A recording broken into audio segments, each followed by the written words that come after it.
இருளை விலக்கி உலகை எழுப்பும் ஞாயிறு அங்கே குடியிருப்பான். அவன் ஆனை முகத்தனின் அடியவர் மனத்தில் ஒளியாய் வந்து கொலுவிருப்பான்.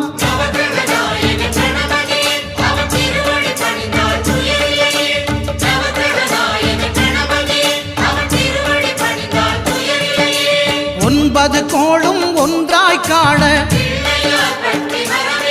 அங்கு கற்பகம் என்னும் கடவுளின் மெய்யில்